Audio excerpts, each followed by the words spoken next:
It's weekend.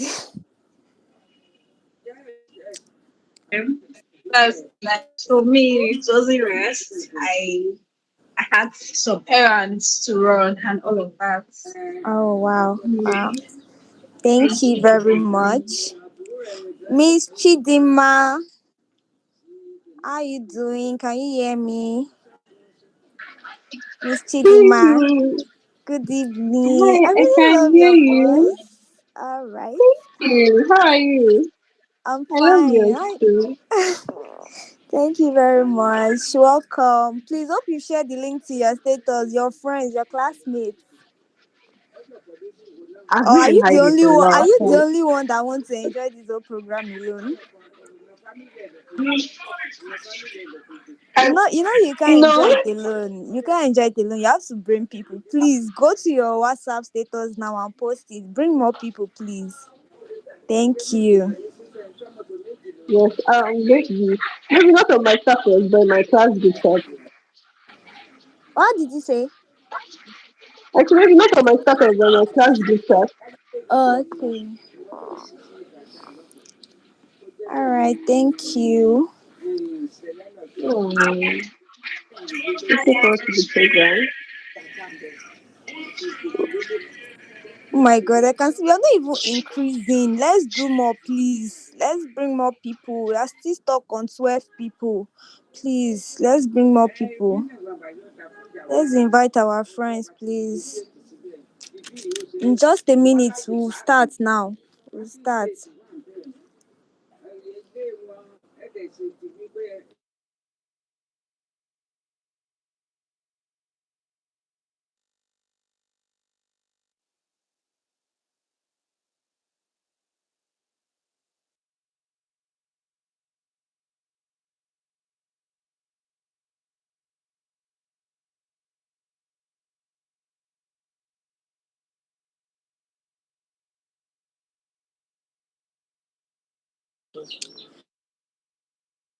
So once again, I'm your host for tonight.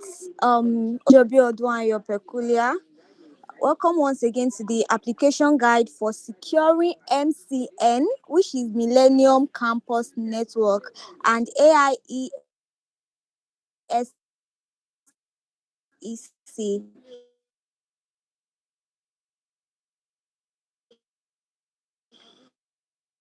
love to for welcome address. Please join me as I welcome Mr. Miracle Olujuigbe. Please let's drop fire emoji. Let's put clapping emoji. Let's welcome him. Mr. Miracle Olujuigbe, you have the floor. All right. Good evening, everyone. I would love to start by saying thank you for showing up tonight. I know how busy life gets, especially as medical students. But the fact that we are here, taking time out of our day, tells me one thing: that we care about the future and we are ready to do something about it. Basically, you know, over the years, I've come to understand that being a medical student isn't easy between lectures, clinicals, and the constant pressure to keep up. It's usually hard to even think about what comes next. So I've also realized that if you don't start exploring opportunities beyond our classroom and wards and the cadaver lab right now, we might just wake up one day and start wondering why we stayed stuck in the same place while others are out there making waves. So that is why tonight is very important. And believe me, this is a chance to have real conversations about what's possible, not just as medical students, but as a person who has dreams and wants to make an impact. Organizations like Ile-Ife, like Millennium Campus Network aren't just for special people in quotes. So they are for people like you, people like me, who are ready to take on the chance onto something bigger. So, and yeah, I get it. You might be wondering if this is even worth your time, like coming in this evening and all. So let me just tell you that what I wish somebody has told me earlier. The only way to grow is to step out of what's comfortable. These opportunities these organizations. I'm a member of JCI and OAU. So these opportunities, like from these organizations like this, can give you the skills, can give you the connections, can give you the confidence to take on challenges you never thought you could handle. So yes, they are going to stretch you, obviously, but that's exactly what we need to grow. So we are lucky to have our incredible speakers tonight. That's in person of Damilola and Amarachi, who have been in our same shoes and have figured out, how to make the most out of these opportunities. So that they are not here just to talk at you; they are here to show you how you can start your own journey. So here's what I want you to do tonight. Listen with an open mind. Take notes, ask questions that you've always been holding back, and imagine yourself in the stories you hear tonight. So you should also understand that being an film site isn't just a name, it's a movement. It's about showing up for yourself every day. It's about stepping up and about standing out. That's what it means to be a part of the big IFUMSA, and that's what it means to me. And I hope it does the same to you. So thank you for being here tonight. Let's make this session count. So thank you very much for having me. Well done.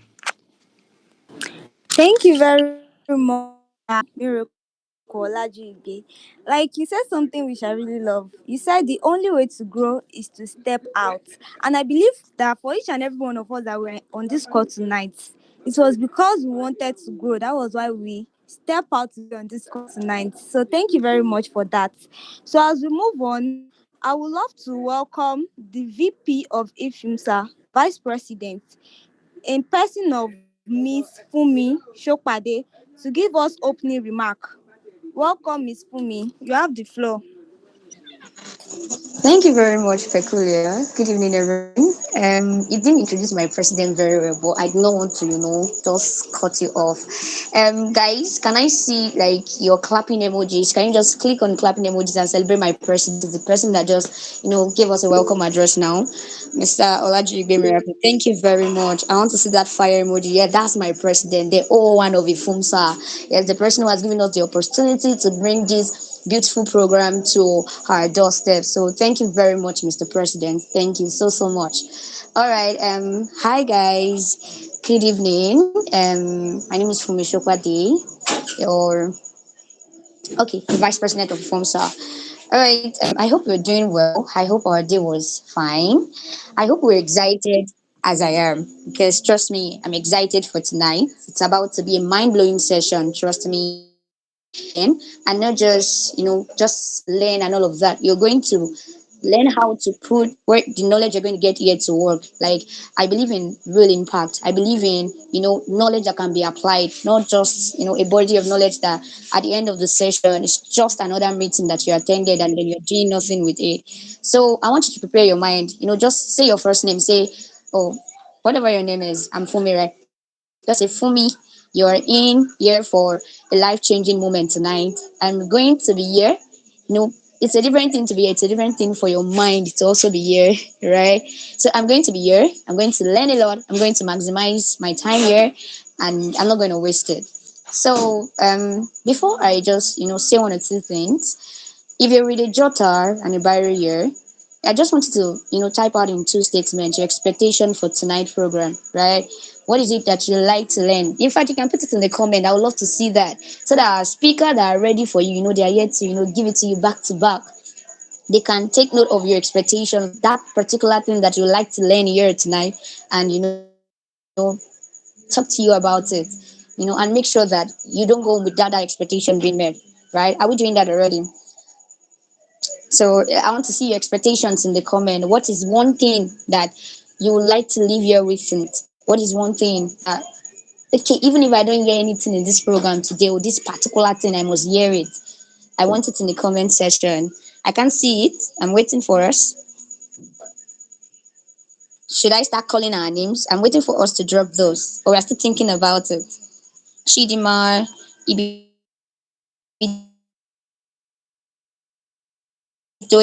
Odunsi, Antonia, Ife, Ivy, just shaggering saying, yeah, think about it. Like, I'm somebody who believes in efficiency. If you're in a place, maximize it, right? So come with an expectation. It keeps your energy here, it keeps your mind here, and you go home with the best, right? That's how we do things over here. When you talk about IFUMSA, you talk about excellence, and that is what the big IFUMSA stands for. All right, so let me just go on. I don't have a lot of time. Good evening, everyone.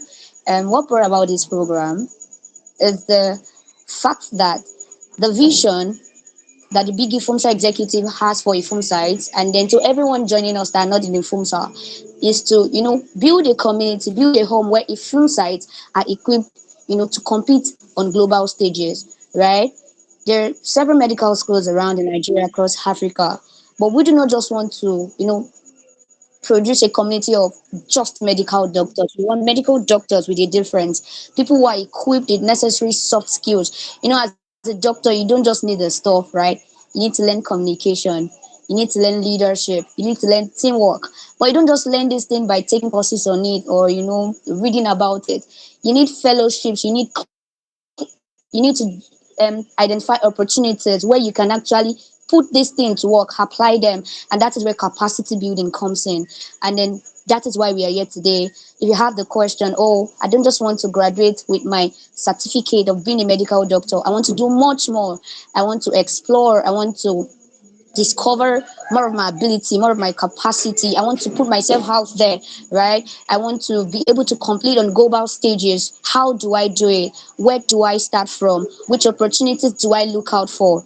What exactly do I do? And that is why we are here on this call tonight. So, are you ready? I'm sure our speakers are here to give you back to back. So that's just an intro, right? So from Ifumsa to the world. All right. I know there are some people here that are not from Sir. I just want to do something before I hand over to my beautiful host. Um, Drop your full name and let's know where you're joining us from, like your school. If you're from OAU, just put OAU. But I want to do something. If you're not from IFUMSA, like if you're not a medical student, just drop name of your department, your name, your school, and your department. I'll see in the comments so that we can know the demography of who joining us today. As you do that, thank you very much. Make sure you are listening, you take note as much as possible, and you put down your questions. Don't worry, have a Q&A session. Thank you very much, everyone, for joining us today. Thank you. Enjoy yourself. If you're just from Ifumsa, just put your name and put Ifumsa beside it. Peculiar, over to you. Thank you.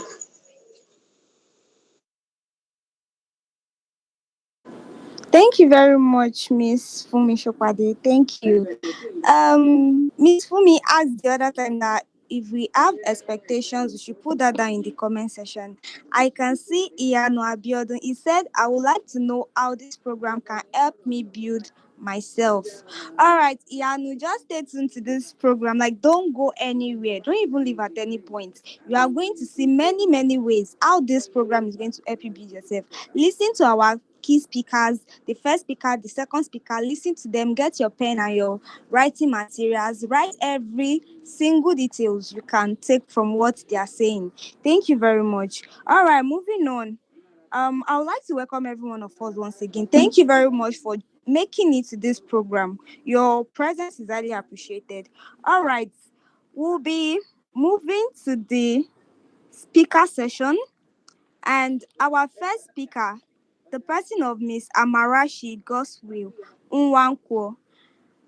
I would love to welcome Mololuwa to read our first speaker citation. Miss Mololuwa. Okay. Good evening, everyone. The citation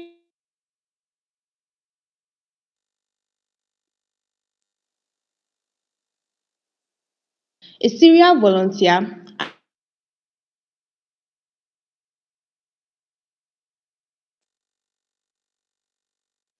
blazing leader with a passion for project management. In 2023 herself, by winning the prestigious presidential seat contest organized by the president of the Great Ife Student Union. Currently serving a fourth term as a parliamentarian in the FUMSA Student Representative Body (SRB). Amarachi leads her constituency and has previously served as clerk of the parliament, demonstrating her commitment to student government. Her contribution is a personality, Most Promising Honorable, as well as Honorable of the Year Preclinical and the Presidential Impact Award. She has also received nominations for a Film Site of the Year and Most Versatile Film Site on 2 occasions. Further highlighting her leadership, she was named Parliamentarian of the Year by the Great Ife Student Union (SRC) and recognized as one of the 50 most outstanding women in OAU under the Transformative Leader category. Amarachi's commitment to personal and professional development is evident in her pursuit of various certificates, including those from the Clinton Global Initiative University, the Clinton, the Millennium Campus Network, and the Wedo Women's Leadership Program. In July 2023, she showcased her exceptional leadership by directing a team of over 100 volunteers from across various faculties to host Doctor Plus 5.0, the largest health tech event ever held at OAU. This impactful event, Think Health Plus Tech, attracted internationally recognized speakers, faculty members, and over 350 student attendees, successfully raising nearly 2 million naira in funding. Beyond these significant achievements, Amarachi has spearheaded numerous impactful programs and projects both within and beyond the FUMSA, including co-sponsoring multiple legislative bills, organizing the MediVoice Advanced Writing Workshop, Life Outside Catmore, and making a directorial debut within the Pioneer College of Health Sciences stage play, Bamidele at Odunayo. Driven by a passion for leadership development, Amarachi founded the Extra Girl Initiative, a social impact organization dedicated to empowering girls and women to realize their leadership potential. Amarachi's impressive track record showcases not only her leadership prowess, but also her remarkable ability to seamlessly blend administrative and creative talents, consistently excelling in every role she undertakes. When she's not immersed in her studies or volunteer work, she enjoys relaxing with her favorite K-dramas. Thank you.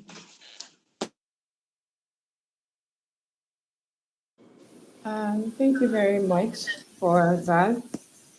I just want to confirm that everybody can hear me. If you can hear me, please give a thumbs up. Uh, can you hear me? The network so far. Yes, yes, you can. All right. Thank you very much. The network so far has been very terrible. I'm silently praying that NTN will not disgrace me. Please, I encourage everybody to join me in prayers. Thank you very much. Okay, so first, let me start by saying a very big thank you, firstly, to the Executive Council of the FUMSA for putting this program together. It was at programs like this that I was spurred to do many of the things that I ended up doing.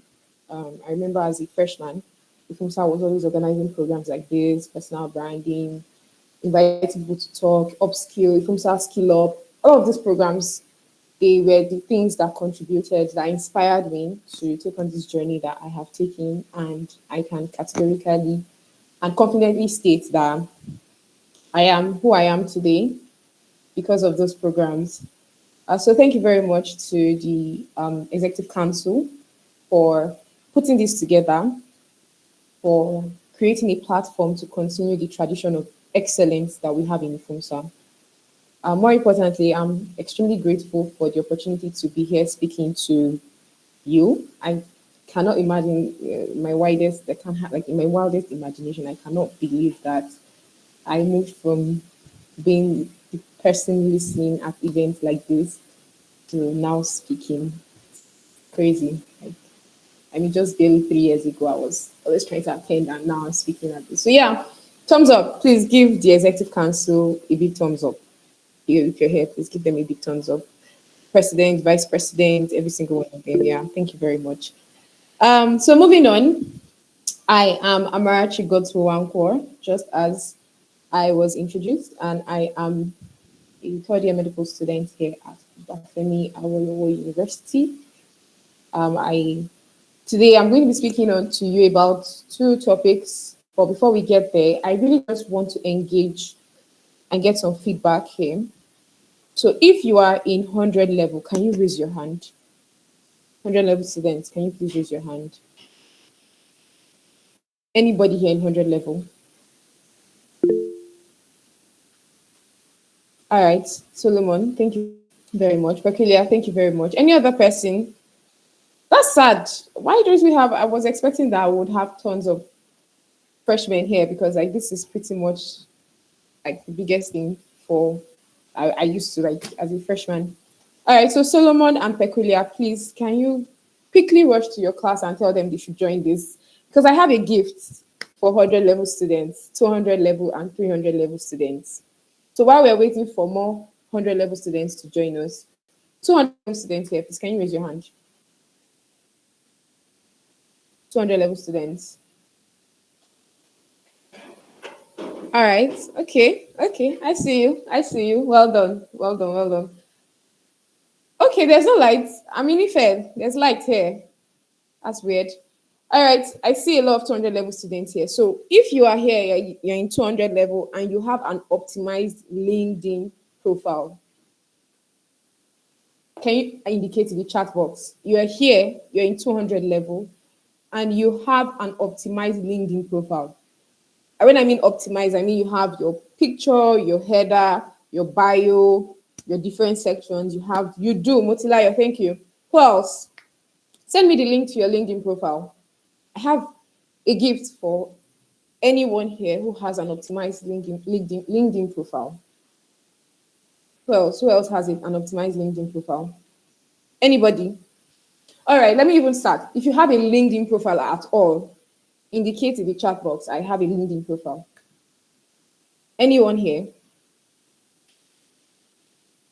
Just indicate it in the chat box because I have a lot of hands raised and I'm not sure who is raising their hand and who is not raising their hand. All right. All right. So I can see Moluluar. I can see Vincent. Okay. All right. All right. All right. Okay. So now we're now going to take it a step further. If you have an optimized LinkedIn profile, now just say optimized LinkedIn or just say optimized.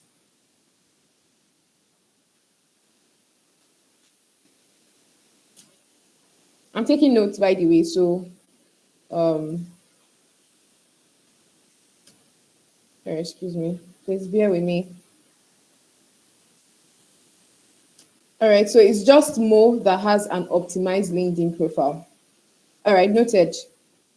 So Mo, send your LinkedIn, the link to your profile, your LinkedIn profile here. I'll quickly check it in, and I would get back and see if you are the winner for that.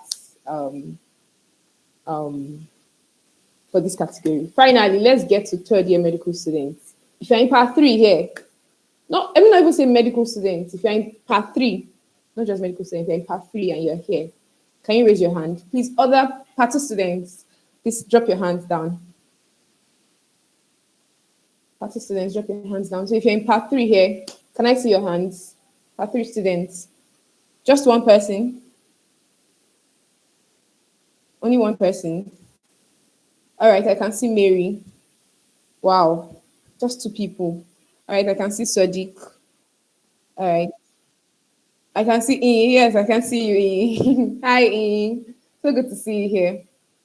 Ian is an architecture student, by the way, at Leeds City University, and she is always attending every FUMSA event that we have. So it's fantastic. It blows my mind. Like anytime we have physical programs, and Ian travels all the way from her school to Ife to here. Like she always attends our programs. Stage play, she was here. Anything, once you're doing something, she's here. So yeah, so well done. It's good to see you. Okay, so now if you're a part 3 student and you have a CV, a resume, can you indicate in the chat box, I have a resume? If you have a resume, can you indicate in the chat box that you have a resume? I have a resume. Hi, Emmanuel. Please, can you mute your mic? Fadi G, Emmanuel. Can you mute your mic? Fadi G, Emmanuel. Can you mute? Our host, please, can you help us mute him?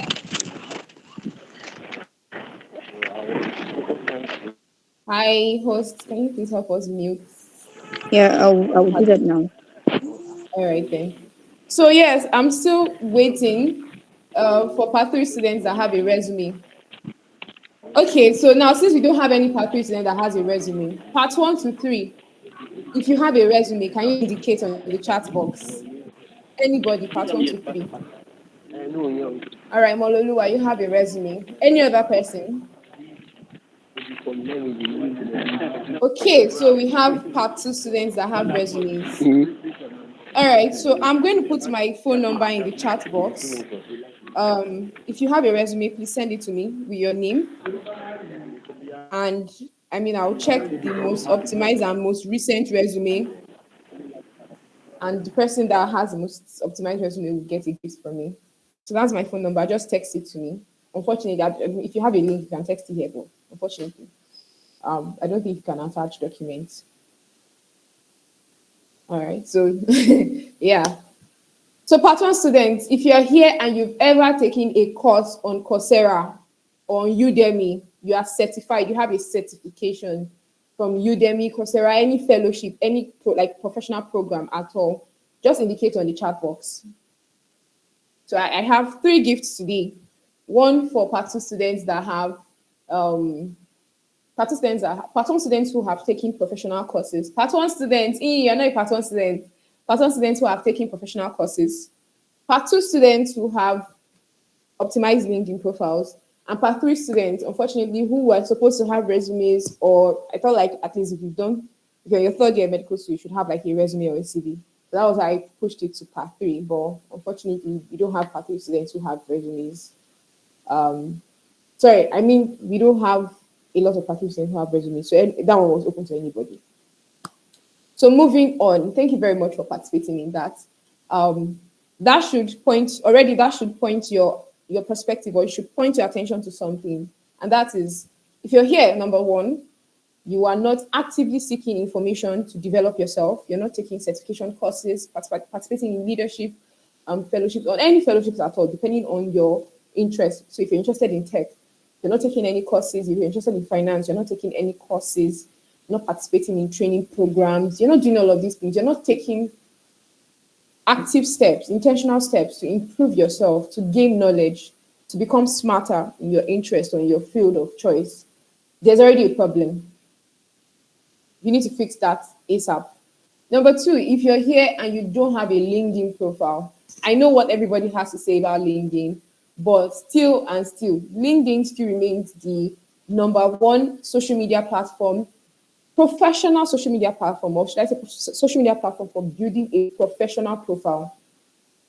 I mean, I've tried Instagram, I've tried Twitter, and LinkedIn still is that platform.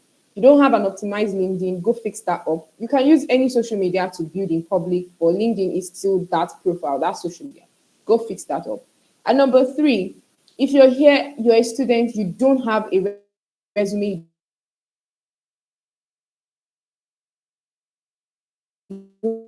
have 5-page speech thereabouts. I know a graduate who had 20 pages, about 20 to 25 pages.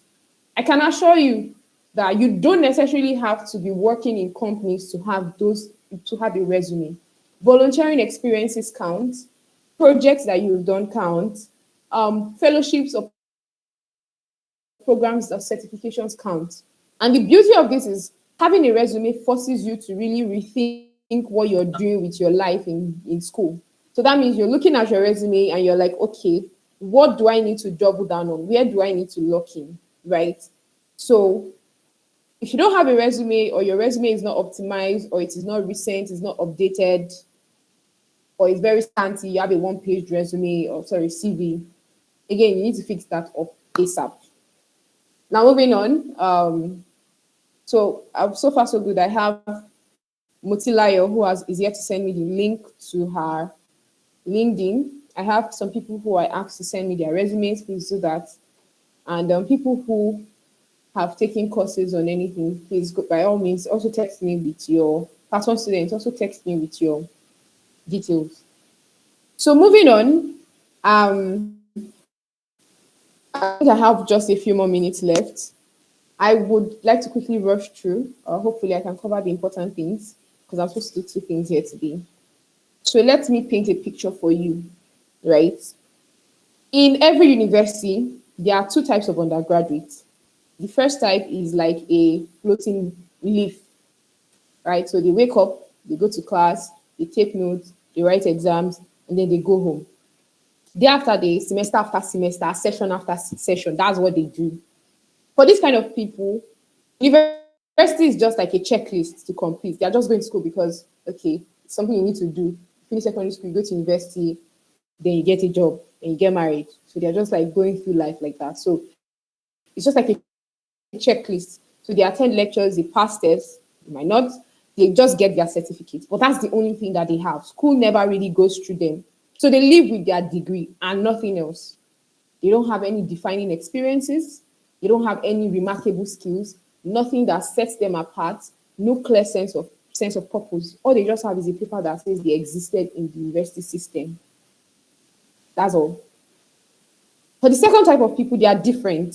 They are what you would call the what's the word now? Outliers, right? So they don't just go to school. They let school shape them. They let school refine them. They let school propel them. These students, they don't just see school as just something to tick off their checklist. They see their time it has more than just lectures and labs. They join clubs, they take on leadership roles, they apply for opportunities, they actively seek opportunities that challenge them to grow. They build a CV, a resume that tells their story of ambition, of effort, and of impact. And by the time they are done with school, they are not just graduates, they are change makers, they are creators, they are leaders. And for many people, they think you have to be either or. They think for you to be academically outstanding, then you cannot be the second type of undergraduate. But I beg to differ. I have a relationship with a couple university students from medicine, and they have always been more potentialized. Matter of fact, for the most part of it, I believe that medical students were all rounders, or at least we're balanced people growing up until you're about to enter medical school and everybody tells you, oh, you have to be serious, you have to be book, book, book. But for the most of it, if you check many medical students when they were growing up, they were like the chill dudes, those extroverted guys in secondary school. And my theory is proved, by the way. So if you are not an all-rounder, we need to have a talk. So basically, what I'm trying to say is that I have spoken to students who have excelled excellently well in academics, and they too are all-rounders, right? They are people who party very hard. They Our former BGS is the person, Emeka, is the one that has a 25-page CV. We have like insane extracurricular because even they know that for them to access international opportunities, they need a profile that tells that they are well-rounded people, because that's what international organizations or organizations generally are seeking, right? People who are well-rounded, who are academically balanced, but at the same time have proven record of being able to be problem solvers, critical thinkers, can handle a lot of things, right? So that does that for the idea that you have to be one of two. So you're either just the person that just goes to school, passes exam, or you are the person that you are well balanced. No, I've seen people who have managed it too. So now the question I have for you today is, what type of undergraduate are you? And more importantly, what type of undergraduate do you want to be? Because today we're going to talk about how you can leverage global opportunities to move from being ordinary to extraordinary, to make a mark, not just on your campus alone, not just in your faculty, but in the world, in your community, in the world around you, your country, right?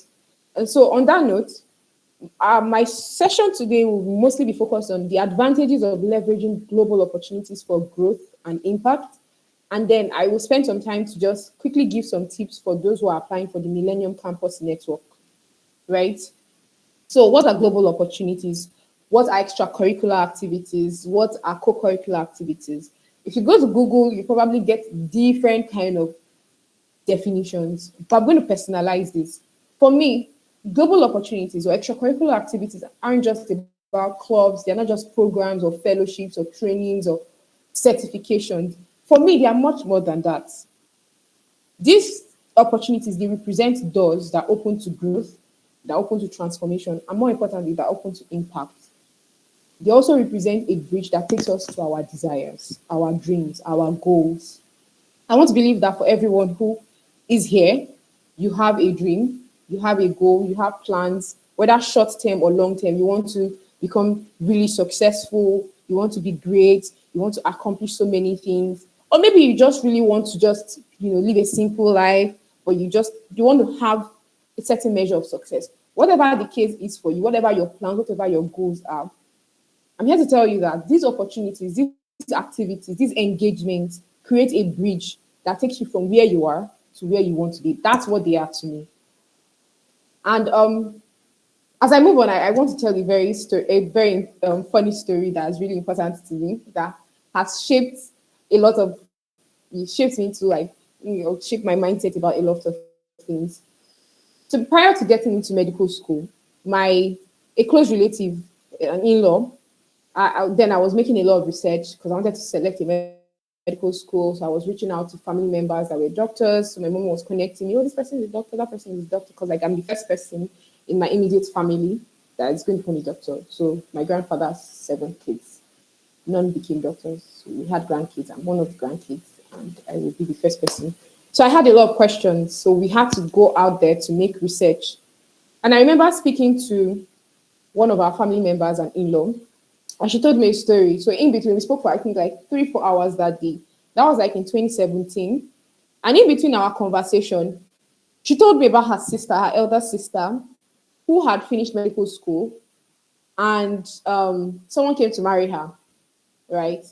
And she was talking about how this person was all shades of shady, like this person was looking really shady.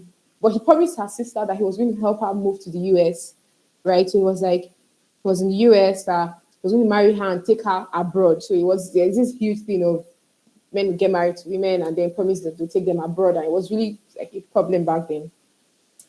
And so she was like, so the man got married to his sister, her sister rather, and got pregnant. And shortly after they got married, the man died. Turns out he was hoping to have a child who would continue his legacy. Now, when the woman got married, she wanted to, okay, at least I'm married. Let me use my papers, my marriage papers, my license and everything to travel abroad, to be able to build a better life for me and my child. She went to the embassy, and turns out the man had already gotten married to a white woman back there, which is not something that is super, not new, something that, goes on, it's like everyday thing. And so it was a really horrible story. It's more horrible than, this is someone's life that, a widow, a single mom with little to zero chances of traveling to seek better opportunities, stuck, and then having to restart life all over again. And so she was like, Amarachi, don't let anybody use abroad to deceive you. If you work hard, this abroad, you will get there. Me, I've gotten there. I'm a doctor.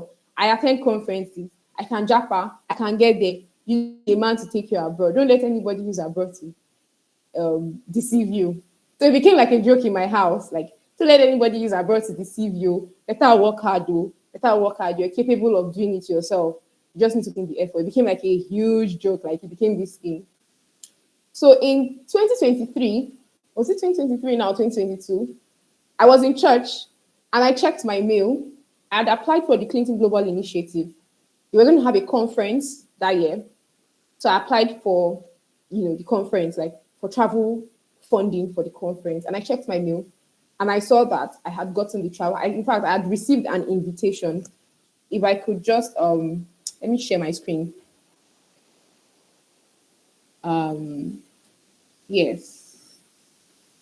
Let me see if I can.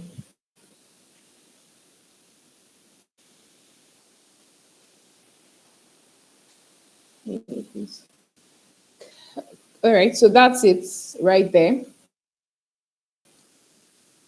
So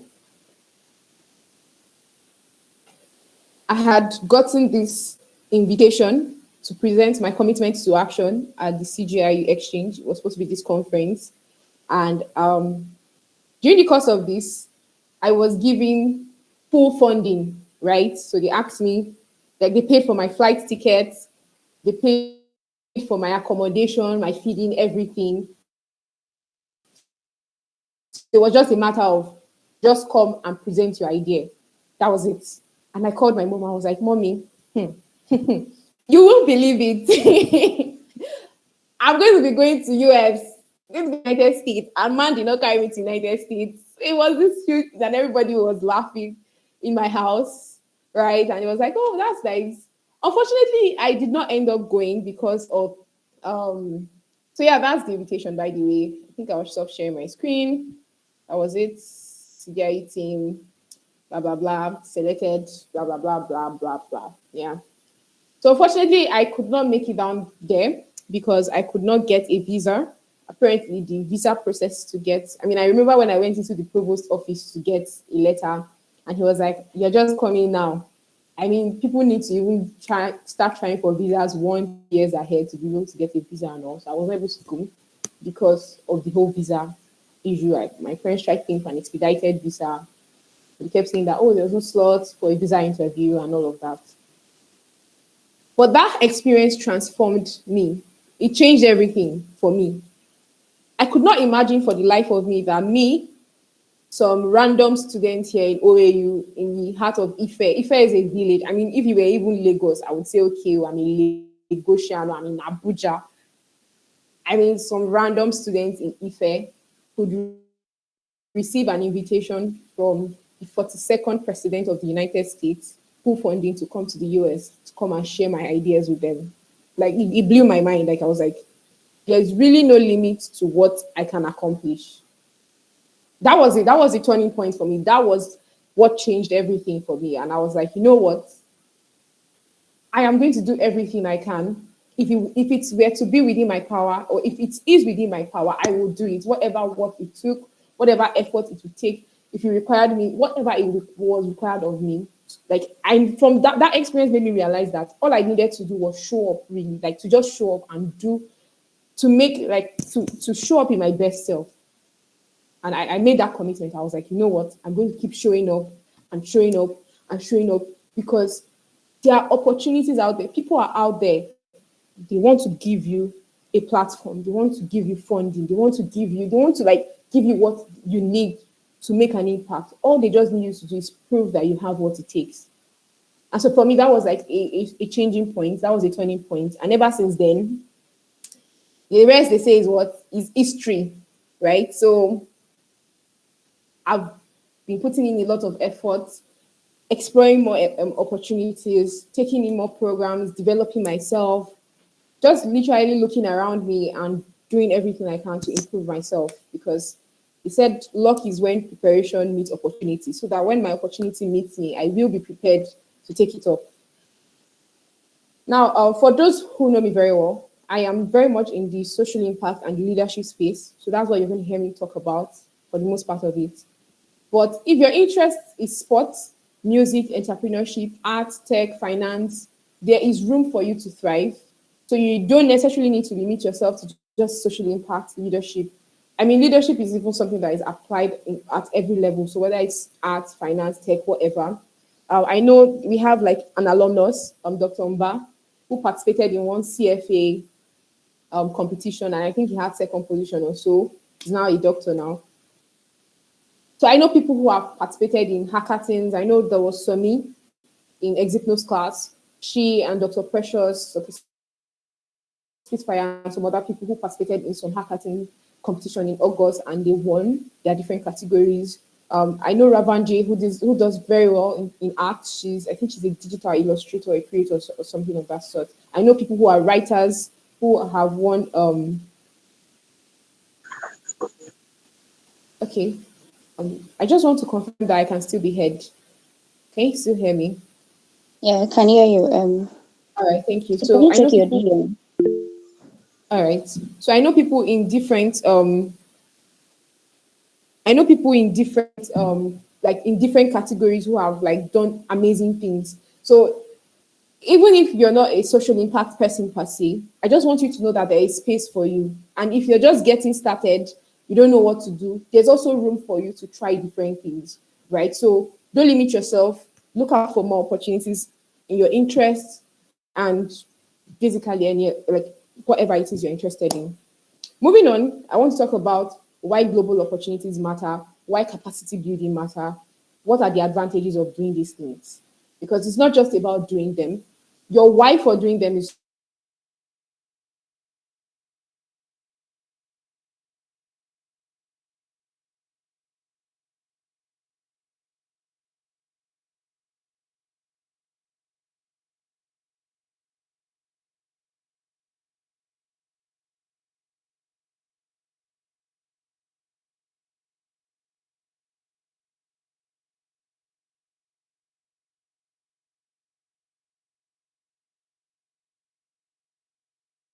It's not something you can just say, okay, if I do this, I do this, I do this. No, it's something that takes time. You have to try your hands on different things, throw a lot of balls at the wall, and figure out what works for you. What are your strengths?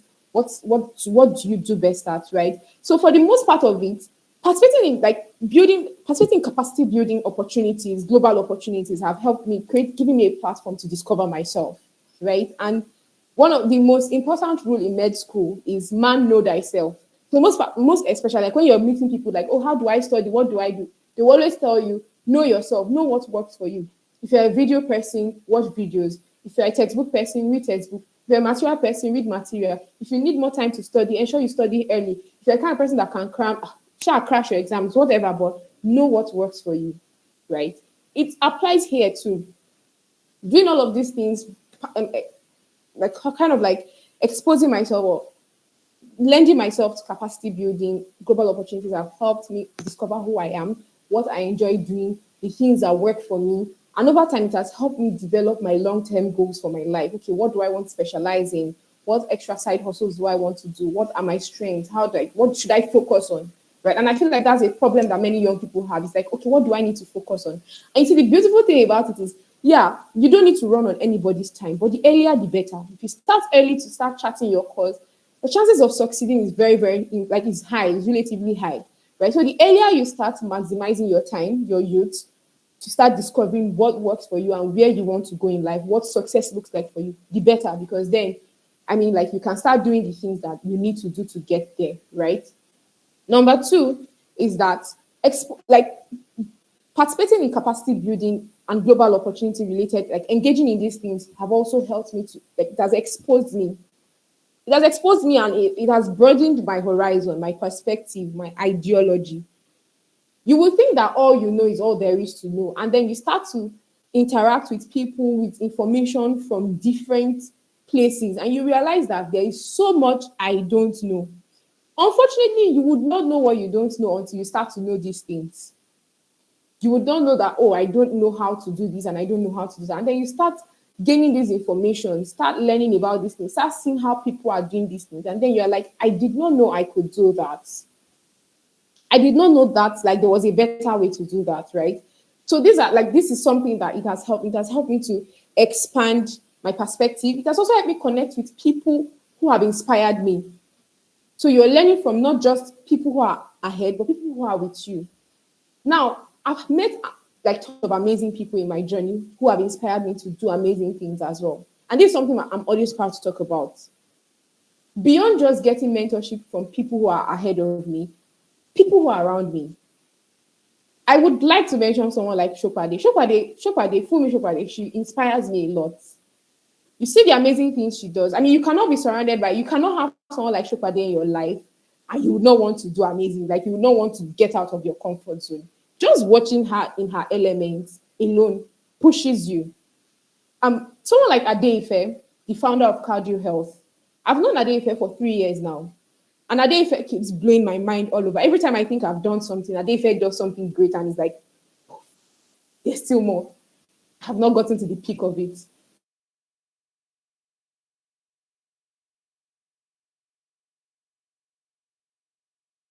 Like information you have to connect with people who are doing fantastic things, and you just find yourself growing by osmosis because the inspiration is contagious, the energy is contagious. People like Eniola, you see people like Eniola, the amazing things they are doing in the public relations space with menstrual health initiative, and you're like, this is amazing. You see people like Anna, dentistry student, vice president for dentistry students, and you're like, this is amazing. This is mind blowing.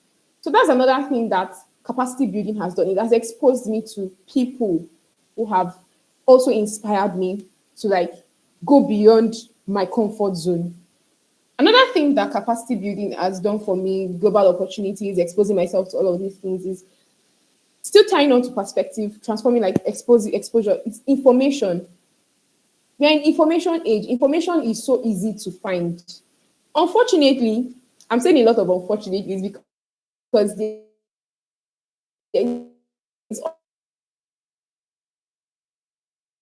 always like, so sometimes you can be so overwhelmed by what you have out there in front of you. Accessing or opening myself to these opportunities have helped me gain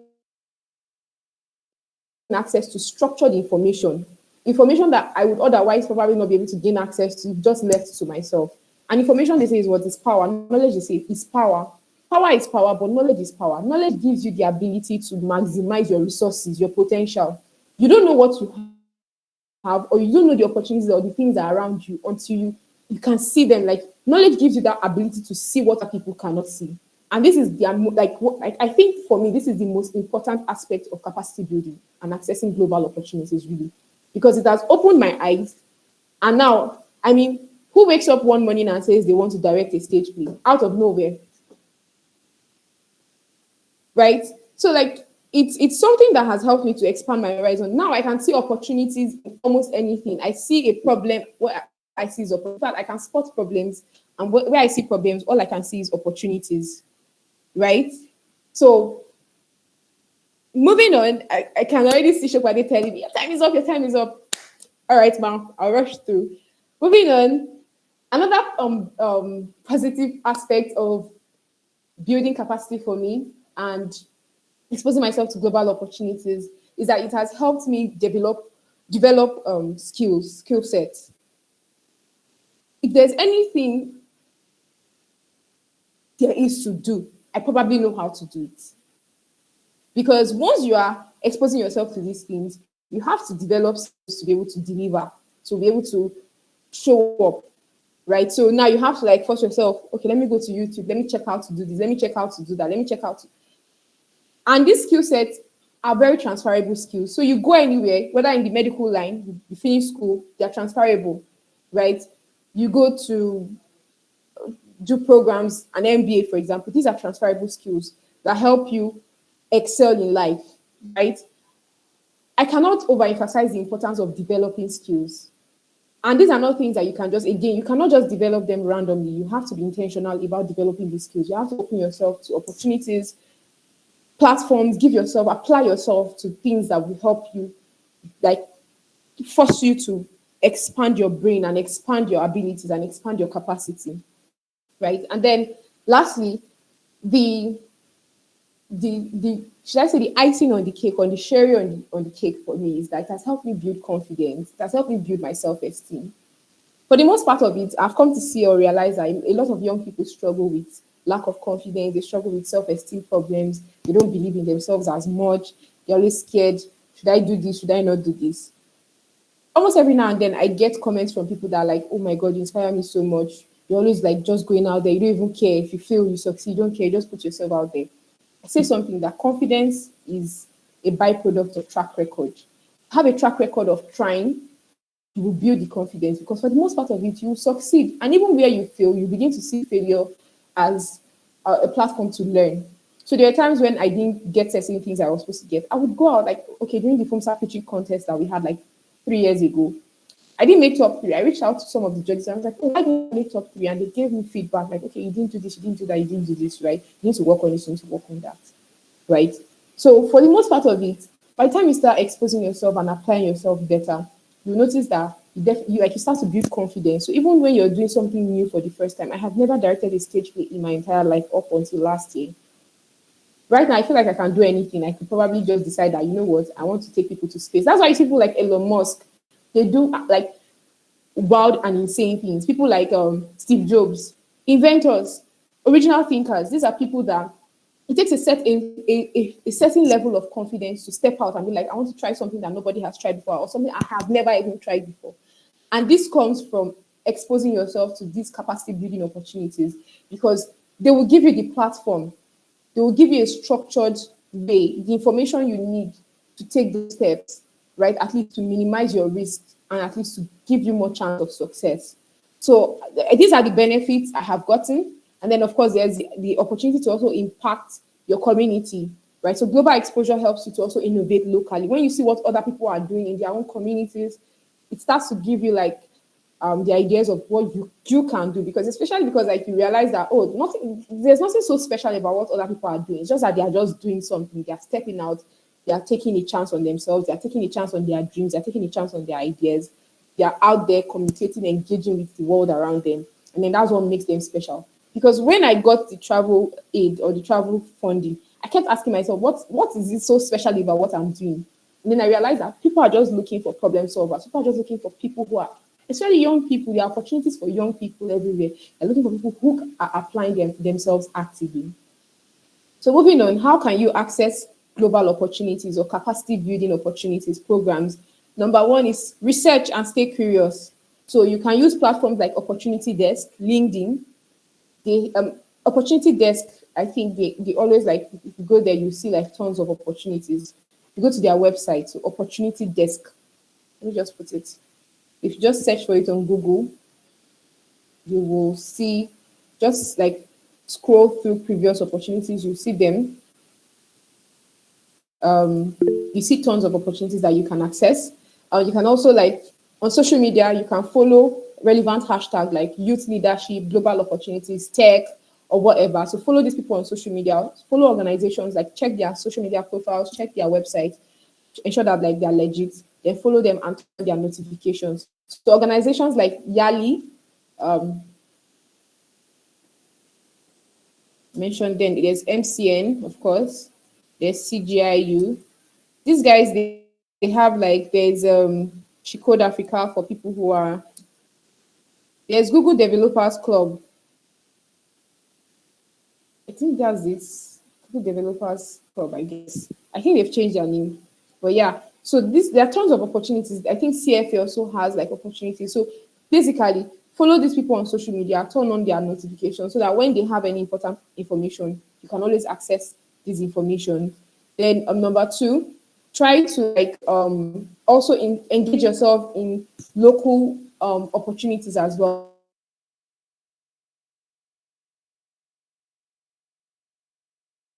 Apart from your home. For me, my home was IFUMSA. A lot of my capacity building activities, trainings, everything started with IFUMSA. And then I moved to NIMSA, and then I started doing global opportunities, right? So even as you're pursuing global opportunities, also try as much as you can to start from home. Start solving problems in your classroom, your faculty, your department. Look around your campus, your community, your area, your country. What are things that you can do? And then from there, like, build capacity from there. So aside from global opportunities, right, what I'm basically saying is try to leverage opportunities that are around you, right? So start local, think global, but try to start local. Participate in local initiatives. They're organizing a program, ask questions. How can I help? What can I do to, like, add, like we have today, we have someone who is hosting, we have another person who is, just try to find opportunities around you that you can use to build capacity, right? And even if you don't have opportunities, create one for yourself. Tomi did something that was very amazing, really, from self-creative administration.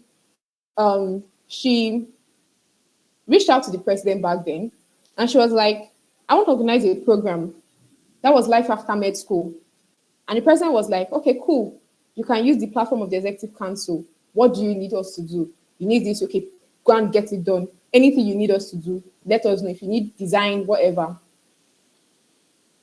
I remember after Dr. Akintaye Akilolu finished his elections, I reached out to him. I was like, I'm interested in mental health, right? And I would like to work with you on that. And he was like, okay, cool. I'm going to be bringing back the FUMSA care team. It was created some years ago. They're into mental health and all of that. I'm like, cool, great. I would like to work with you.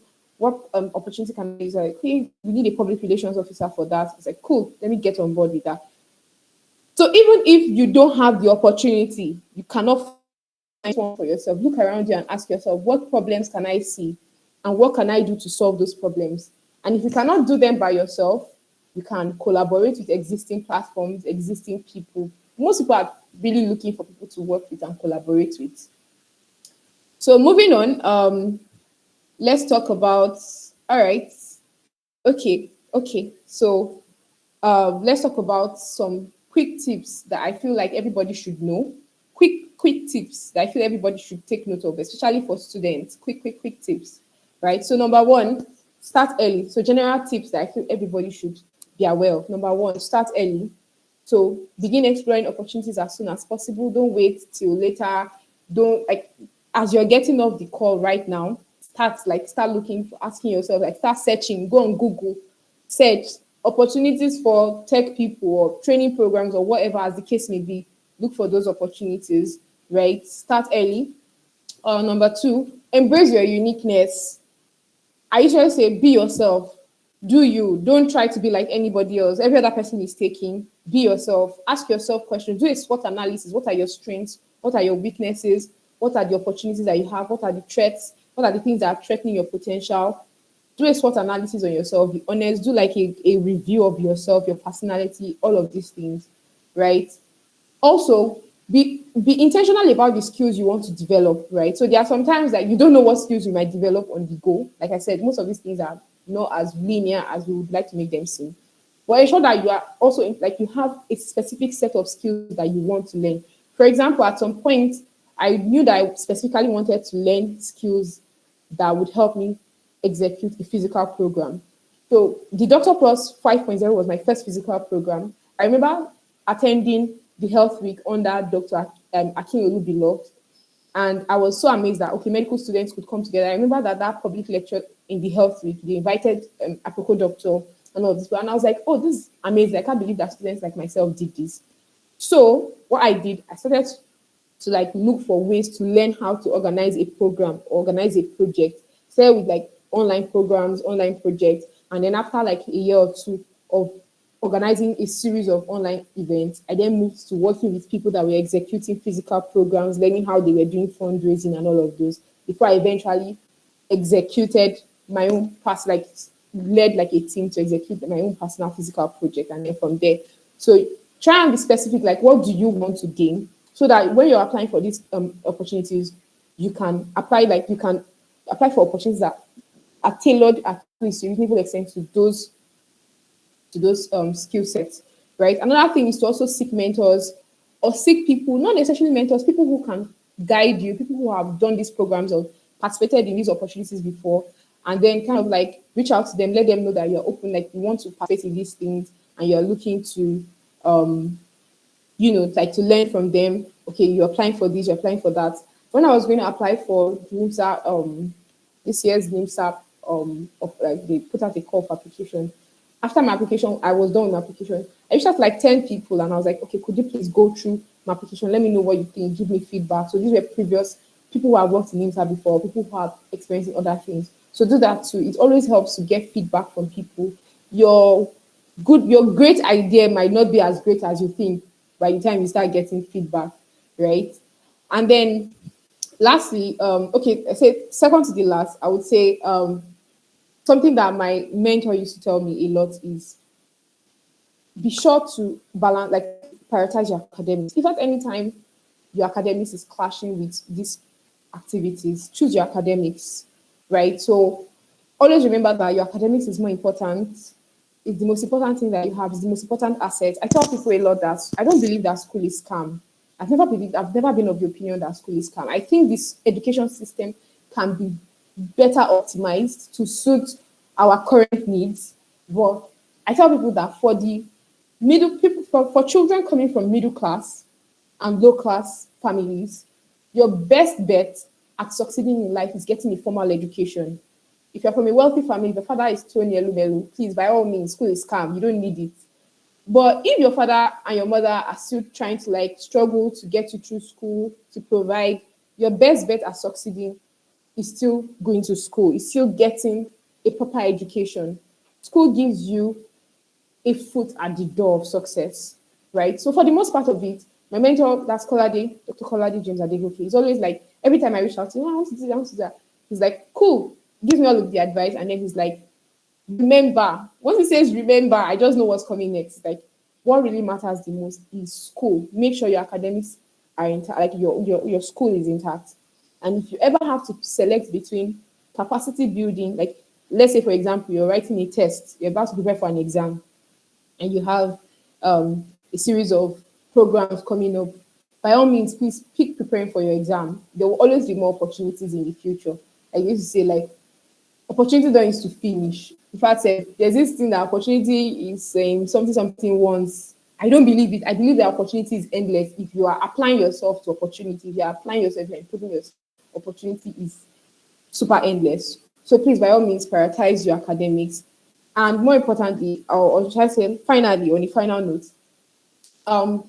you can do great things from small places, right? Building capacity, accessing opportunities is really just about becoming comfortable with putting your unique story out there. Nobody can do what you do, right? You might be doing this, like, okay, let me say this 10 people might be doing the same thing, but they cannot do it exactly the same way. Become comfortable with just being who you are, just become comfortable with doing you. I don't know how to put this. I'm like, you are enough, basically. Become comfortable with doing what you can in your own little way.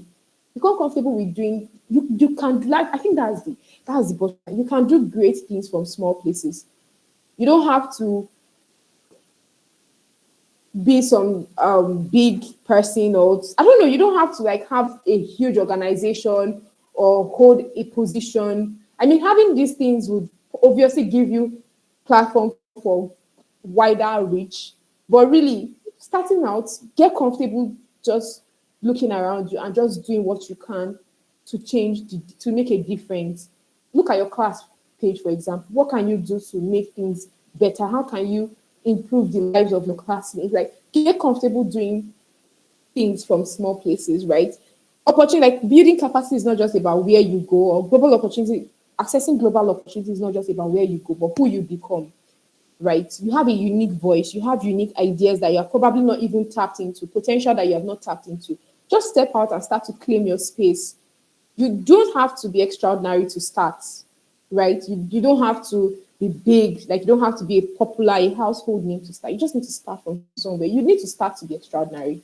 Cliche as it sounds, you're not going to just build some. Eventually, as you build track record, you build confidence, you build self-esteem, you realize that, all right, I think my vice president has already like, okay. So yeah, basically that's pretty much it.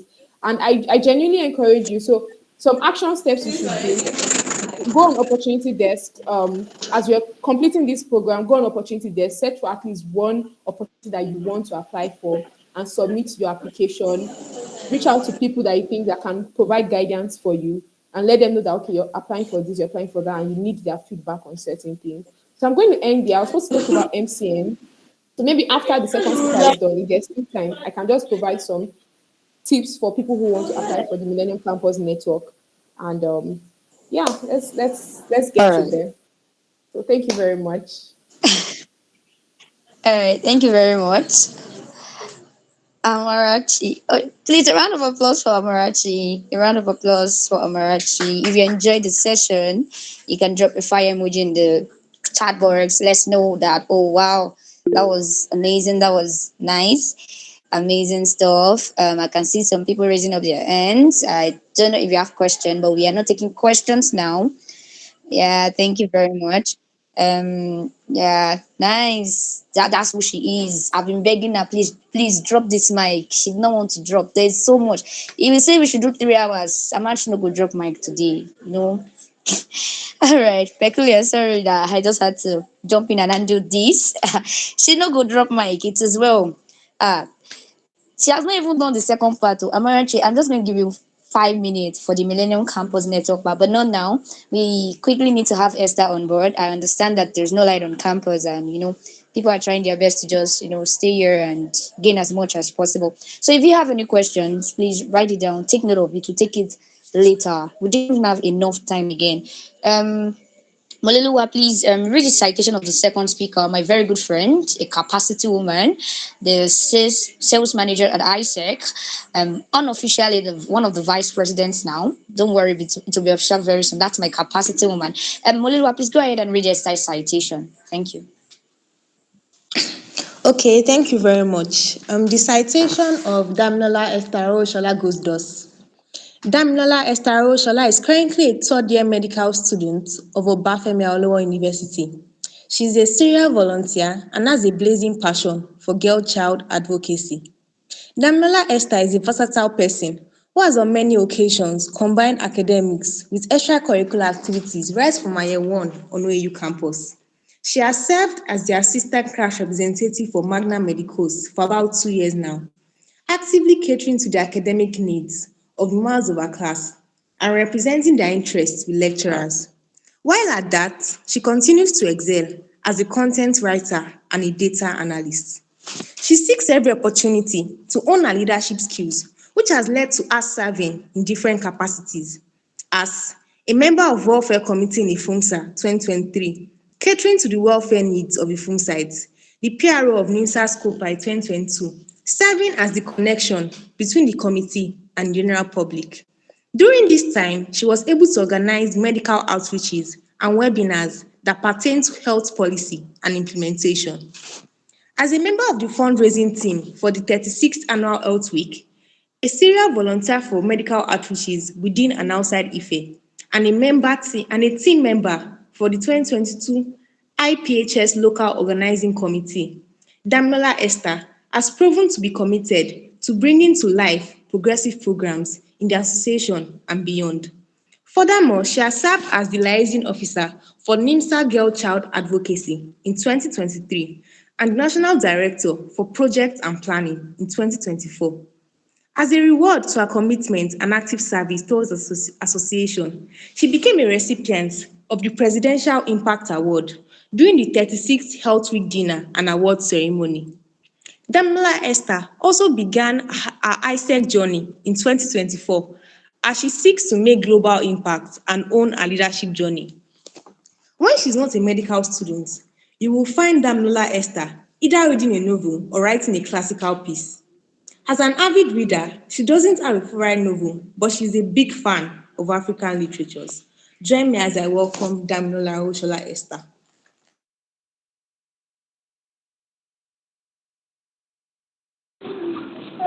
Okay, looks like I'm up. Hi guys. If you can hear me, please signify.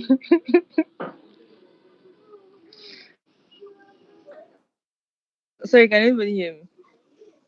Yes, I can. All right. Amazing people. Amazing. I mean, my leader has done justice to so many things that I feel like we can even go my rest after all of the things that she has dished out. But let's just we still have a critical aspect to deal with, and that is Isaac. So shortly I'm going to be sharing. I'm not going to take much of your time, Ejo. I also have another engagement by 9, so we have to like as much as possible pack everything, and in case those that have questions, so if you have question in advance you can write it down right now, or if you're not able to cover it in this session you can obviously probably send them to my DM and we can pick it up from there. All right, so I think this is the point where I share my screen. uh okay, just a minute please. Okay, let me just start from here. Okay, sorry, minute everybody.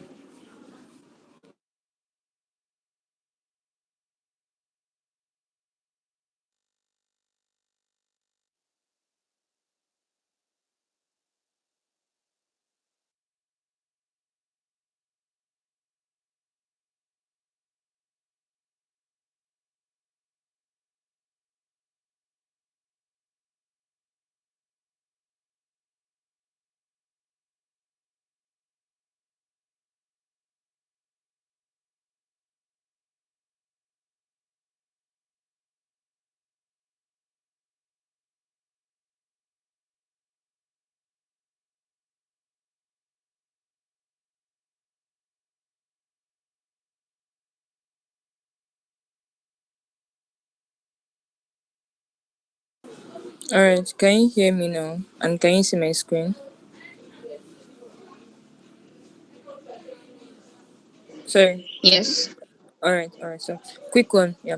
Um, I think citation has done justice to that. My name is Damilola Esther Arowosola, and I'm a part 3 medical student, and also my current role in ISEC is sales manager for business development in ISEC in Ife. But we're going to get into other details at a much later time. So basically my leader Amarachi Godswill-Nwankwo has talked a lot about social impact and navigating global opportunities and all of that. So there's no need flogging that dead horse again. So I think we can skip this apart from my fine face. Yes, so you can get to know me more. Maybe I'll probably share the slides probably later. But then let's move on. So check-in question. I'm just going to take probably one or two people. And check-in is actually very important because if you I want to believe there are people here who are also like prospective people looking to get into high sec. So so check-in is a very important culture for us in ISEC. Yeah. So the question quickly: what's that event that you look forward to every year? What's that event that you look forward to every year? For me, um, people that know me know I look forward to my birthday every year. So my birthday is that event that I take very seriously and I look forward to it every year. And also I look forward to Easter and Christmas every year. So who else wants to go? Who else? Can I say and if you're interested in sharing? Like let's just get to know each other a bit within 1 to 2 minutes. Anybody? Going. 3, 2, 1. Alright. So nobody's interested in sharing that. Alright, moving on. What is ISEC about? ISEC. ISEC. And fun fact, ISEC is ISEC. ISEC does not have it's not an acronym. Do you get? ISEC is just ISEC. It has been adopted as just ISEC. Although originally in the beginning of time or in the beginning of the origin, it had a full meaning, but over time it has been adopted as a name itself, not an acronym. So ISEC is ISEC. If anybody asks like that. Alright, so ISEC is a global organization. I mean, yes, it is a global organization and it's a community of young people passionately living by one cause: peace and fulfillment of humankind's potential. That is the central goal um that drives ISEC as an organization. And the story behind it was established in 1948 after World War II, where 7 youths across 7 countries had the dream of building cross-cultural understanding across nations. The central idea, like I like to tell people, is that um for people who come from multicultural homes, maybe their dad is Yoruba, their mom is Igbo, they tend to be able to tolerate both Yoruba and Igbo people more. Do you get? Because they have the both side of family they have the both side of the culture in their family, so they understand more. So yeah, that's the central goal. If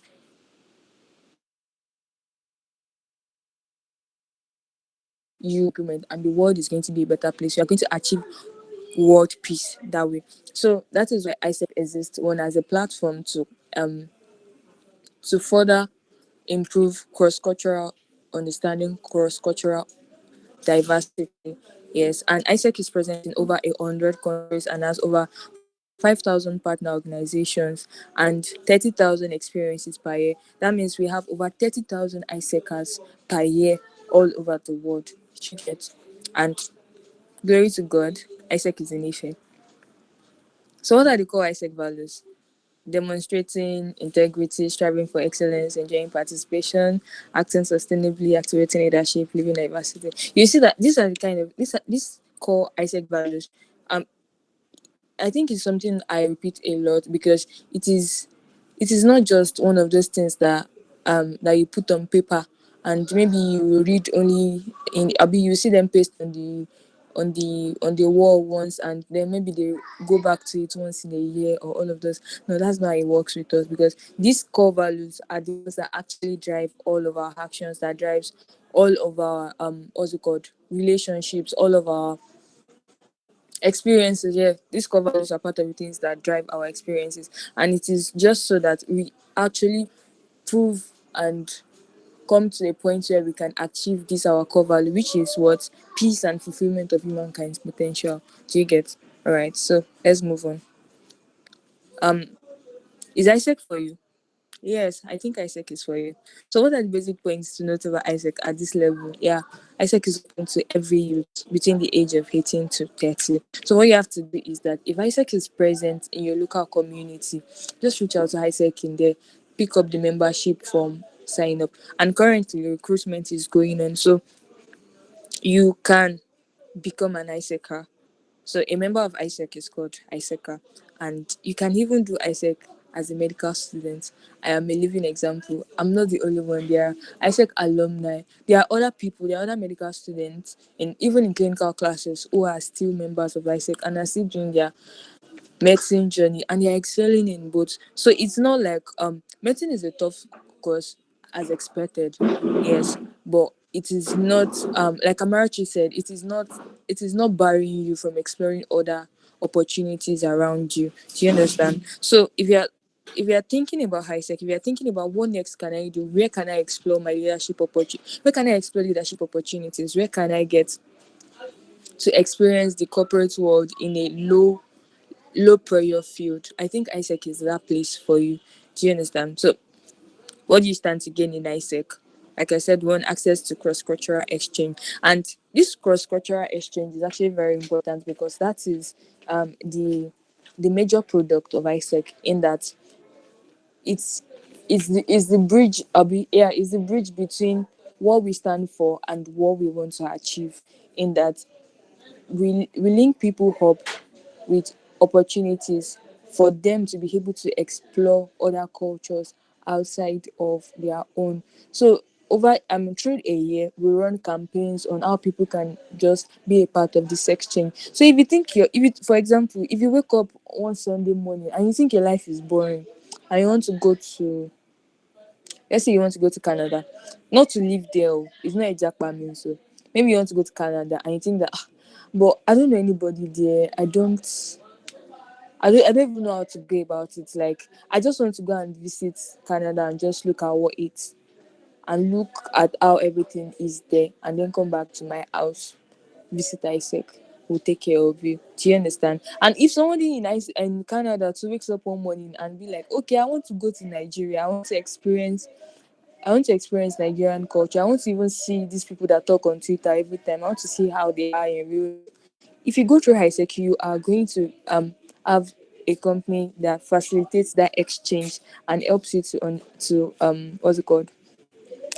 to be able to experience that culture you're looking out for. Do you understand? Yeah. So ISEC is that one that gives you access to cross-cultural exchange. Of course, there are terms and conditions that apply to it, but if you want to know more about that, if you either it's also open to members and non-members. You don't necessarily have to be a member of ISEC to um to go on exchange. Yes.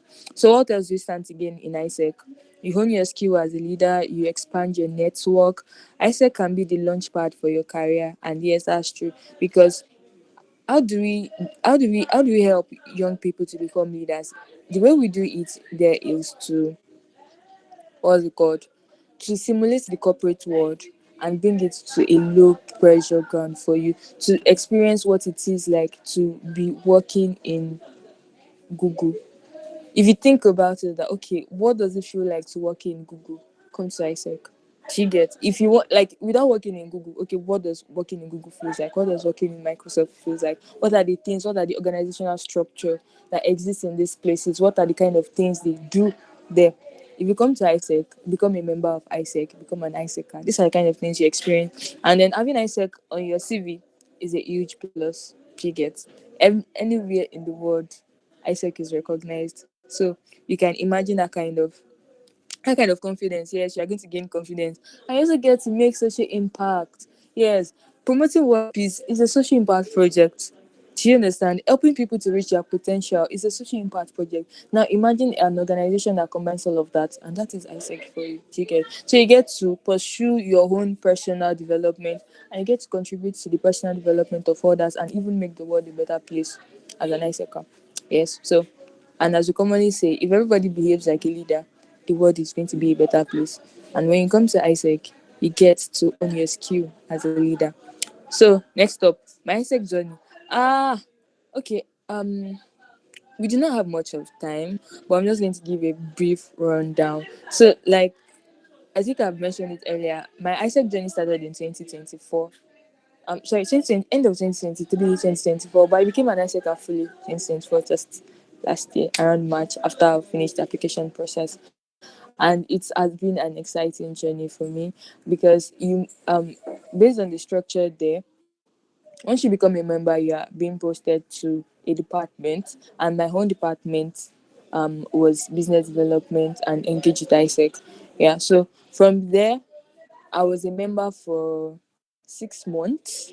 I was a team member for 6 months. Then after 6 months, I became a team lead, and I became a team lead of the sales team. So that made me the sales manager for ISEC in Ife, and that has been my current role until until recently, where I'm where I'm looking forward to future roles as a vice president, yes, in ISEC, but that is still underway. And I just think that ISEC experience is a very vital one, and it's also a very interesting one, and it's also challenging, yes. So the thing about ISEC is that it makes you get comfortable with the uncomfortable. Do you get?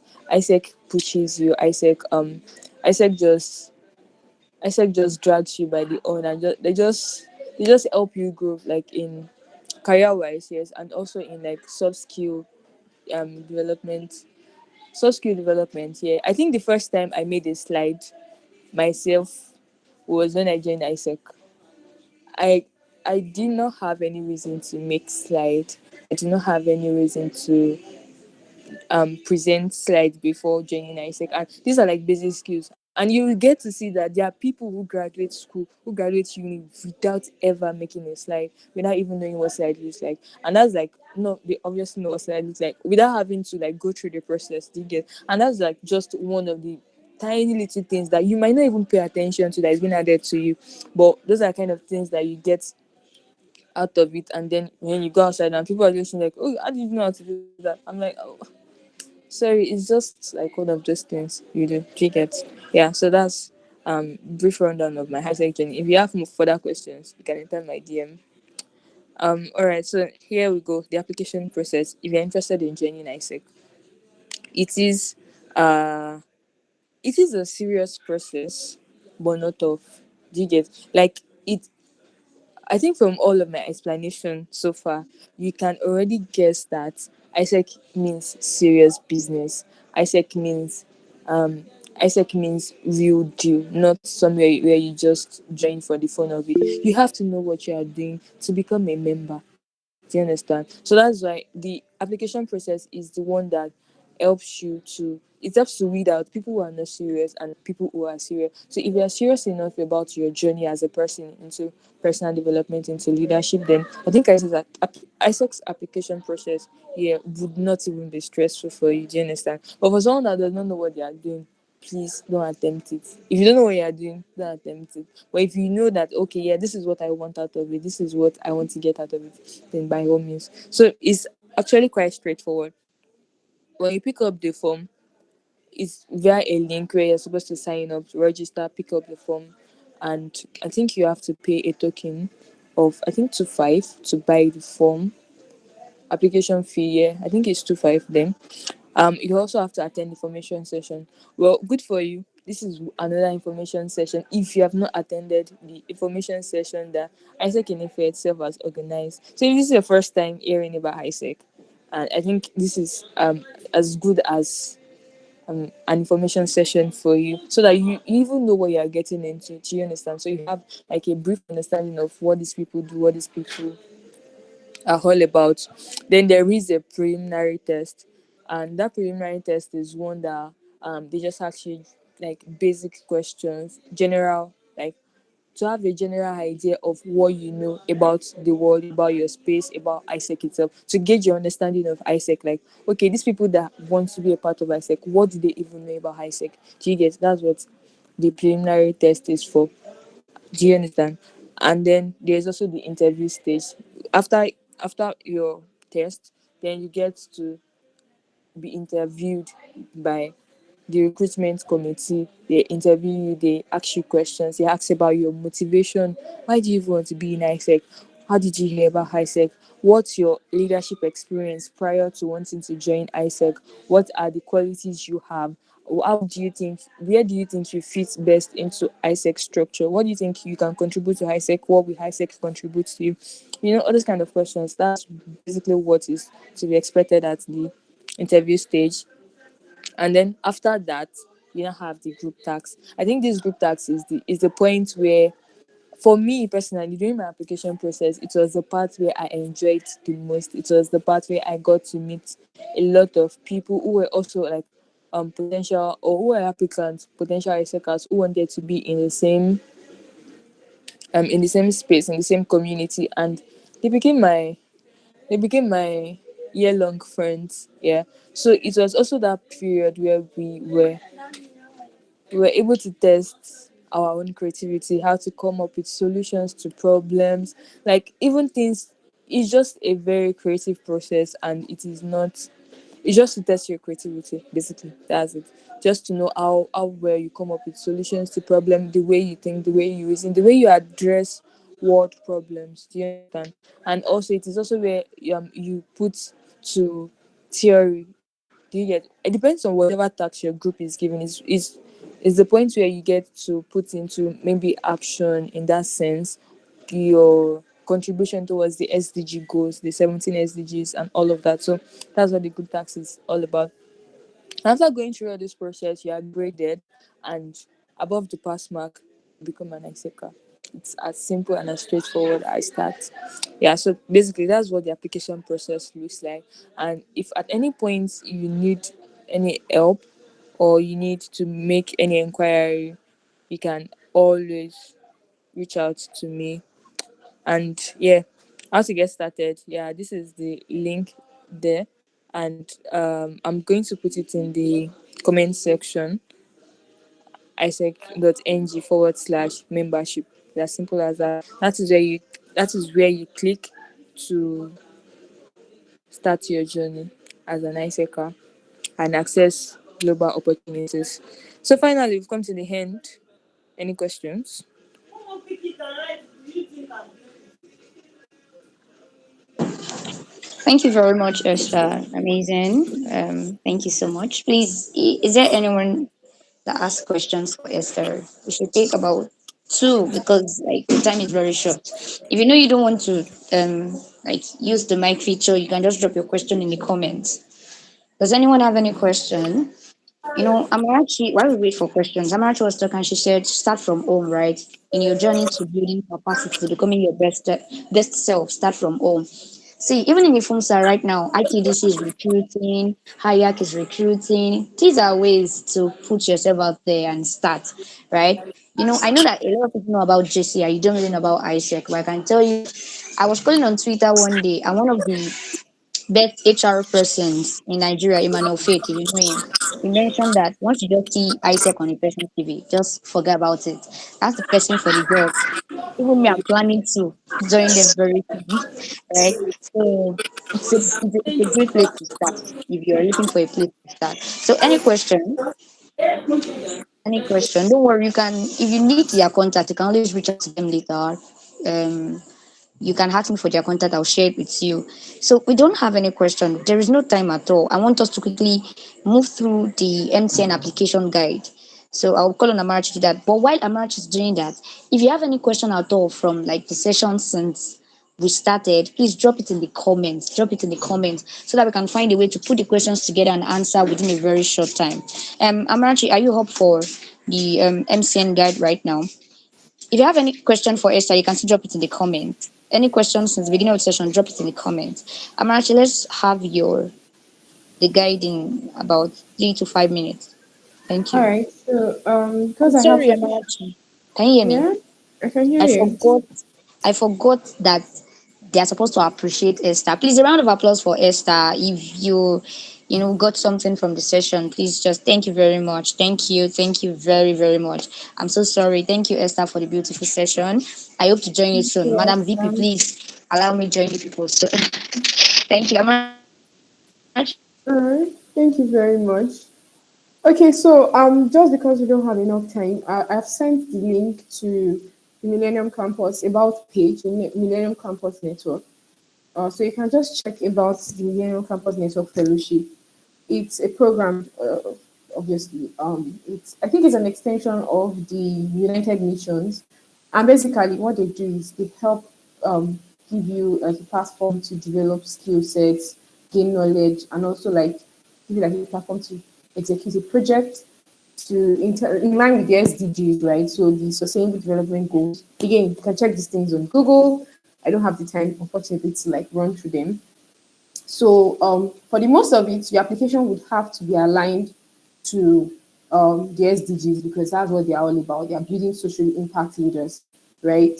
Then moving on, things that you should note is that you have to, number one, connect your story to your SDG.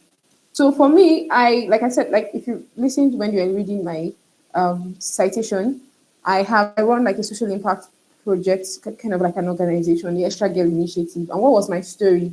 Upon joining the parliament, I realized that we had just like a very, very abysmally low. I think it was like 13%, then it moved like 14% representation of women at leadership levels from the parliament upwards. So that was my story. That was my problem statement. And then of course, like always having this comment of, oh, the only woman amongst men was very irritating to my ear, right? So that was my story. And that was what spurred me into like being all up and doing about like helping women realize their leadership capacity and supporting women to take on leadership, right?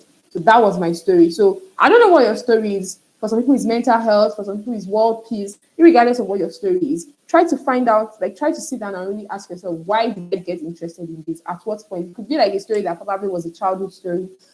It probably would not even be your own story. It could be like maybe another family friend or someone like a family member. Maybe if you're into like maybe you've had a connection. Maybe even I think for I know someone. I think Dr. Tesla. His health drive was built on his interactions with people in the hospital and seeing hepatitis B patients and all of those things. So, whatever the case may be, you need a story for the most of it. That's number one. So, connect your story to the SDG and highlight like the work that you're doing. Instead of saying like I organized an event, right? You could say something like I led a team of 10 volunteers to host an event that attracted 150 attendees to raise awareness about menstrual health or the impact of period care and period poverty or the impact of so basically things like that, right? So try to give numbers, so highlight your impact, focus on the tangible results. So when you were reading like when you were reading my citation, you noticed I was saying things like about 350 participants, internationally recognized, raised nearly 2 million, things like that. So you have to highlight the actual, like you have to sit down and actually craft make it smart, right? Be specific, it has to have a metric and all of that. Focus on quality and not just like quantity. Try to like find your high yield project or things that you've done. Again, they don't have to be like huge. If it's like class based, whatever it is, as long as you can craft a story out of it and try to give it numbers, turning it into something like really strong. Try to be authentic about why you have chosen the SDG that you have chosen. Talk about the problem that inspired your work. What actions have you taken and what results have you achieved? So, for example, like if you grew up in a community that like let's say you notice that okay, you went to public school and students don't have access to proper textbooks and all of that. So talk about how like perhaps you like launched a kind of like a project to provide textbooks, like a book drive, right? So for example, like maybe put that like the person that started book drive in FUMSA to provide textbooks for students who are unable to afford textbooks, or even people that are tutoring, like so talk about how you're tutoring, you have a tutoring program or you're part of a tutoring program to provide tutoring for students who are struggling academically to improve literacy level or like basically you get then highlight your roles. Like, what did you do? What roles did you play that show leadership? Whether you inspired other people, you initiated a project, right? Then, more importantly, try to stay close. Like, most of these things have word limits. So, try to focus, like, be concise, be straight to the point. Focus if you don't need it, if it's wordy, if it's like irrelevant information, cut it out, right? Try to also keep your when you're responding to questions, try to follow this framework, the STAR framework, right? So situation, task, action, and results, right? So what was the situation? Right? They ask you a question. I do not have my application currently. Maybe I should just like share my answer. I don't know how comfortable I am with sharing my answers for my Millennium Campus, but I'll think about it and probably send it. So what was the situation? What did you do? Like what was the task? What action did you take and what result did you get? So for example now, in response to poor waste management in my community, the situation, I organized a recycling campaign task. I partnered with 500 local businesses, the action, and then the result was it led to a 25 reduction in plastic waste, right? So follow the task. So this situation, what happened, the task that you took, like what was the task? What action did you take to support that task? And then what was your result? And also try to share your vision and then try to proofread as well, proofread for grammar, spelling, clarity, get feedback. Like I said, get feedback from people. Let people know that, like, get feedback. Like when you draft your responses, send it to people that you can, like, please, these are my responses. What do you think? Get feedback, right? Then I'll just say that don't worry about being perfect or looking or appearing grandiose. Like most of these organizations are genuinely looking for people with potential, right? Not just like people that have like super huge. Because if you are doing or if you're already doing great things, you have no use to them basically because they are looking to help people who don't have as much skills develop those skills, right? So they like just be yourself, right? Don't worry about being perfect. Just really just be yourself. Tell your story, share your unique perspective. Try to apply early as well. Don't wait till the last minute so that you can double check, you can get feedback and all. Because when you reach out to people for feedback, they might not give you feedback immediately. So talk to people who have gone through. I've done the Millennium Campus Fellowship. Watch YouTube videos to check for like tips. So like you can if you check on Google tips to clinical to answer this question or to do this, you will find like tips on Quora and different places as well. So I'll just end by saying this that your story is powerful. Um, your ideas you really like see the extent to which your ideas can impact the world around you and the world beyond you is amazing. You would probably not even know the extent until you start putting it out there. So share your story, share your ideas, share it boldly, focus on impact, right? At every point in time, ask yourself, like, okay, so what's the end goal? What's the overarching aim? It does not have, again, it doesn't have to be grandiose. It just has to, even if it's just one person. I usually say that one is a large number enough. Even if the only one person take out something from this program today, I'm good. I'm good. One is large enough in number. So focus on your impact and let your passion for making a difference shine through. I want you to always remember that the world needs your unique contribution. The world needs you. I mean, it might look like you don't have a lot to do, but the world does need you. You have more than enough that you can imagine. Start small, and the sky they say is your starting point. Sky is not your limit, right? So if you have any questions, please let's quickly run through them so that we can wrap up. Thank you very much. Over to Peculiar. Or is it Super B?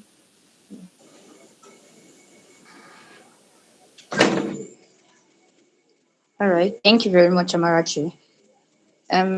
Peculiar, I want you to handle the Q&A session in about 3 minutes if there are any questions. Peculiar. Alright, thank you. Please, if you have any question, just signify in the chat box. Is there Oh any yeah, I'm question? sorry. I I've just not. wanted to. Sorry, I'm so sorry. I wanted to quickly state that yeah, the person who won my gift for the CV is Vincent Toluwalashe, or sorry, Toluwashe from Victor's class. So I'll text. I received the resumes. That was the way to do most outstanding. I tried to give feedback on the other. Thank you very much. And congratulations to Vincent. So, is there any question? I can't find any question in the chat box. Or do you want to speak directly using the mic? Please, if you want to speak, just unmute your mic and say your question. In 5 seconds, please, just quickly notify. 5 seconds. Let's see. I think there's no question. In the All absence of right. no question, Okay, should I go ahead, Peculiar? all right. Yeah, thank you very much. Wow, amazing stuff, right? I I want to thank everybody for joining us today. It has been an amazing session. Even me that, I've done quite a number of things and it felt like I received a new fresh sort of energy to just go ahead and push harder, not get tired, right? The sky is our starting point. So remember, start from home. If you're in a firm, sir, IQDC is recruiting, IAC is recruiting. If it's something you're interested in, buy their form. A good place to start to see people who are already doing what you'll be interested in doing. Go to LinkedIn, follow people that are doing what you are interested in doing. Check it. What programs did they do? What fellowships were they in? What activities did they do? What courses did they take? If it's something you can go ahead and do, you know, get started in them. I know that some of you even have questions. Oh, where will I start from? This and that. I don't even have access to a course. Don't worry. Just do like this. Touch your chest and say, calm down. Ifumsa is cooking, right? The big Ifumsa is cooking. Very soon, we would have our upskill program where you have access to a soft skill training, and quite a number of courses. It's a good place to start your journey, right? And I know that we have like quite low attendance here today because there's no light on campus. I got information that there's light off campus, right? So we recorded this session and the link is going to be made available. If you like to re-listen or share with other people that were not present, kindly take note of that and do that and share wide so that other people can benefit from what we learned here today. I know some people might not have questions now, but if you have any question, feel free, to slide into my DM, request for Amarachi or Esther's number, we'll share it with you. Once again, thank you so much everyone for attending to this program. Amarachi, who won your LinkedIn optimization gift? Have you decided on who won that? It was only Motilayo that had an optimized LinkedIn, but you know what? If you have a LinkedIn, just send it to me and I'll just go through and pick somebody. Yeah. All right, thank you very much. So for everybody on the call, I want us to go to the comment section now. On a scale of 1 to 10, how was this session? How was it? Was your expectation met? Is it what you came here to listen to that they actually touched on? So on a scale of 1 to 10, I want to see in the comments how was the session before we round this up. No, don't just give me thumbs up. A 10, beautiful. Thank you so much, Inyolua. Please say your mind though. Don't say because you put 10, you put 10 too. How was the session on a scale of 1 to 10? We'll like your review so that in the upcoming programs we can factor your reviews into what we're going to do. I'm waiting for us. Ifeoluwa, Antonia, Lua Damilola, Praise, Favor, Oyomi, Mutilayo, Mololuwa, Ronki. You people are saying it 10. Amazing. Odunsi, Adiza, Olaremi. Pekuli, are you yourself? How was the session on a scale of 1 to 10? Don't worry, you don't need to lie if it's not 10 to you. No problem. It's beautiful. I'm waiting for us. I want more comments. I want more comments. How is everybody saying the 10?